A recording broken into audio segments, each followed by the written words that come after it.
I want to thank you all. This has kind of turned into me, and I sense there was a lot that we were all going to have to find out about this, and it's really been wonderful. I thank you all so much for your participation in this. This is beyond what I could believe or hope for. So anyway, with the second half now, really, the two people here now that are coming in, which, you know, Jason and John, we're really dealing with, I guess, the reason why I'm here, why Dane is here, why Kirk is here. It really has to do with the application of these policies. As I stated earlier, I'm not an innocent person, but there are those that are, and they do need support, they do need the networking, they need the understanding, they need the improvement of the regulations, and they need the access. But anyway, so I'd like to pass this over now. So Jason, if you'd like to give us a bit of what you're about, and maybe what we'll do is we'll have these two gentlemen speak, and then we'll open it up to full discussion following that, so we can understand all a little better. So if you'd like to give us a bit of what's going on with you, Jason, I really appreciate it. Absolutely. Hello, welcome. My name is Jason Wilcox, as Randy said. I'd like to thank you all. I've been to many speaking engagements and not had any interaction with the audience like we have here, and I think it's fantastic. So I want to start off by saying that and say thank you for being here tonight. A little bit of history. I'm HIV/AIDS positive and hepatitis C positive. I was diagnosed in 1993. In 1994, my mentor, who's no longer with us, decided to show me a little thing called Cannabis sativa. Only the Americans took it out of the books in 1942, you know, that little stick it out thing. But I was introduced to cannabis, and this was back when the British Columbia Tobacco Club Society was the only real club to go to, and Hillary Black was still getting rated for doing what she was doing, trying to service us medical people. Now myself, I'm an ex-cocaine addict. You may not know what you see today with, you know, my 9-year-old daughter running around here, but that was my habit, and I cleaned up my life. And I attribute a lot of that to cannabis.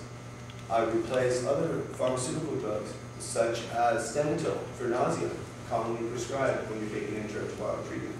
So that replacing that Stemetil, Restorol, 7.5 milligrams for sleep, Percocet, Percodan, Tylenol 3s, etc.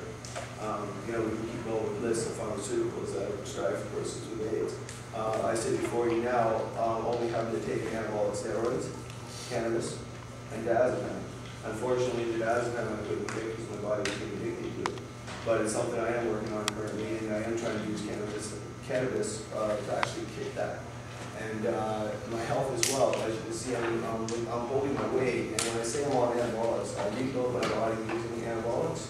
But cannabis also helped me with that. I mean, when you go from 155 pounds to 225 pounds, there's a lot of growth in the body, and a very painful experience.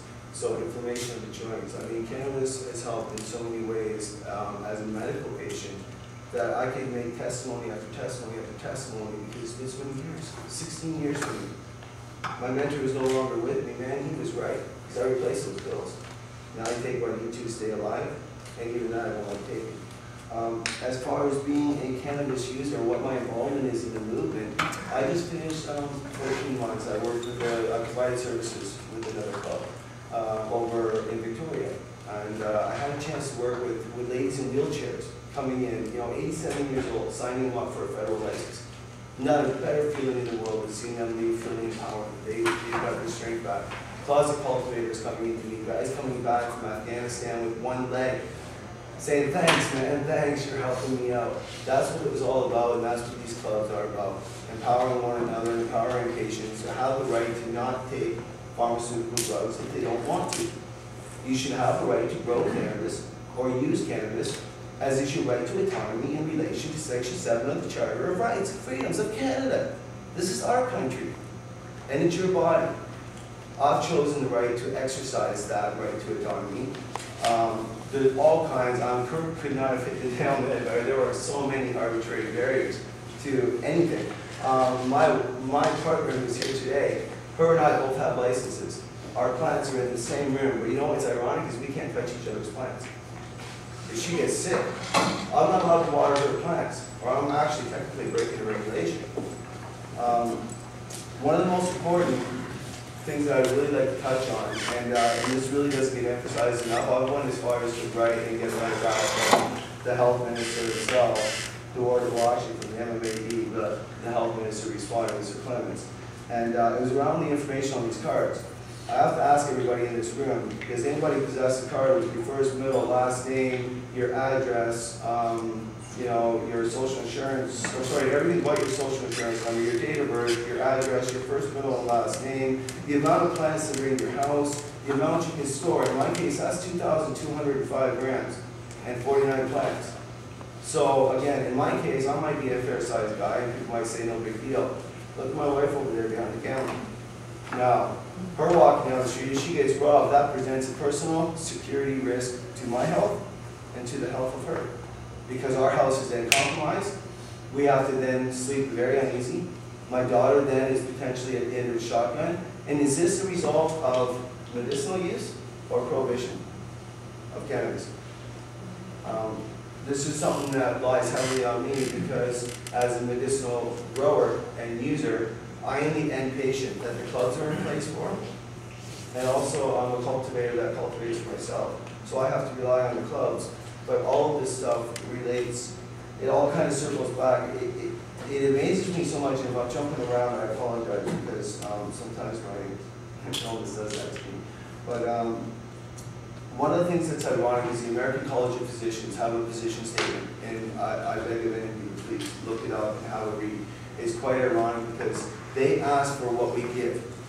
They're asking for a way that they can prescribe cannabis to their patients, you know, and to be able to give a waiver so that they're protected for their 7 years they spent in school. It's fair.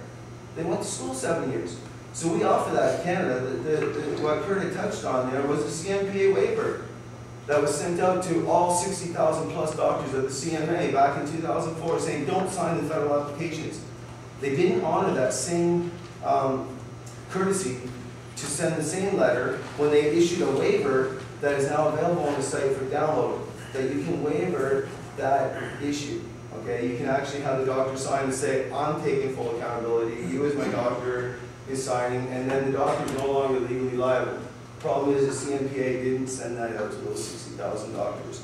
And this is where, again, that gateway theory, some of the statistics around doctors alone, I just want to fold up my sheet. Doctors alone, I can't remember, I just know that BC is second, and Ontario's first in doctors that are approving, signing, or actually signing the applications. It's unfortunate for my notes, so I'm going to stay away from that. But basically, Jason, I have a question. Is there a network that people can go through to access doctors?